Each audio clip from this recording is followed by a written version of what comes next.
There's this idea that pandemics are new, that we've never dealt with disease outbreaks before. And that's just not true.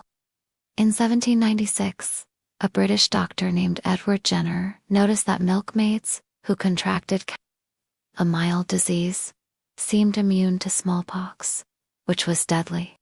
So he took a little bit of cowpox and put it into a boy, then exposed him to smallpox. The boy got sick, but recovered without dying. And that's how vaccination began. Jenner took the Latin word for calvaca and turned it into vaccine. After that, scientists worked to develop vaccines for other diseases, like polio, rabies, and measles. But making a vaccine isn't easy. It takes years to figure out how to make one that's safe and effective. And in the early 1900s, people started to resist vaccines. Some thought that a disease like polio had to be endured in order to grow up with immunity. Others said vaccines were a plot by drug companies to make money.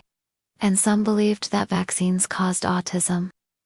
That rumor started after a fraudulent study was published in a medical journal. When the journal retracted the study, that didn't stop people from continuing to spread the myth. But despite all that, vaccines saved millions of lives.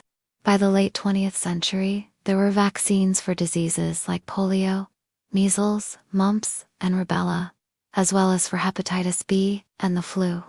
Those vaccines are still being given today. Then, in 2020, the world was hit by a new crisis. Scientists raced against the clock to develop a vaccine. They used a new type of mRNA tech that had been studied for decades but never used in a vaccine before. The vaccine was rolled out to much of the world, and billions of people got vaccinated.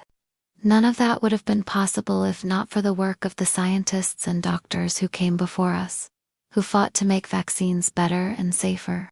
And now there are more vaccines than ever, for more diseases than ever. That's 1 minute.